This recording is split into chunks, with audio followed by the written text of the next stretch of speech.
Pep வந்துட்டாரு. அப்புறம் என்னப்பா மேட்ச் ஆரம்பிச்சிருமா? சரி என்னாச்சுன்னா சிட்டி மேட்ச் பார்க்க எத்திஹாட் வந்திருந்தேன்னு சொல்லியிருந்தேன். First half as expected city தான் டாமினேட் பண்ணாங்க. ஆனா எங்க ஸ்டாண்ட்ல இந்த சிட்டி ஃபேன்ஸ் செல்ஸை போட்டு கிரீன் வேர்ட்ஸ்ல தாக்கி எடுத்துட்டானுங்க. அப்புறம் ஆனந்த் கிட்ட இருந்ததால கூட்டத்தோட கூட்டமா சேர்ந்து நானும் கூப்பிட்டு இருந்தேன். ஆனந்தே ஆனந்தே ஆனந்தே சூட்டு பேலுக்கு காதே கேட்க முடியுது.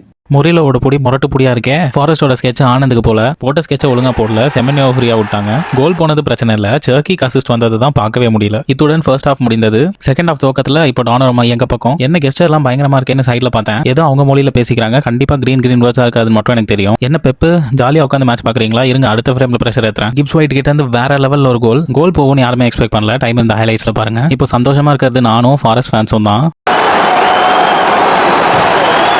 ஈக்குவலைஸ் ஆயிடுச்சுன்னு பார்த்தா அடுத்த 5 நிமிஷத்துல சிட்டி கிட்ட இருந்து ஒரு கோல். மறுபடியும் சிட்டி லீட்ல. ஆஹா சர்ப்ரைஸ் மேல சர்ப்ரைஸா கொடுக்குறாங்களே. மறுபடியும் ஈக்குவலைஸ் ஆனதால சுத்தி இருந்த சிட்டி ஃபேன்ஸ்லாம் ரொம்ப டென்ஷன் ஆயிட்டாங்க.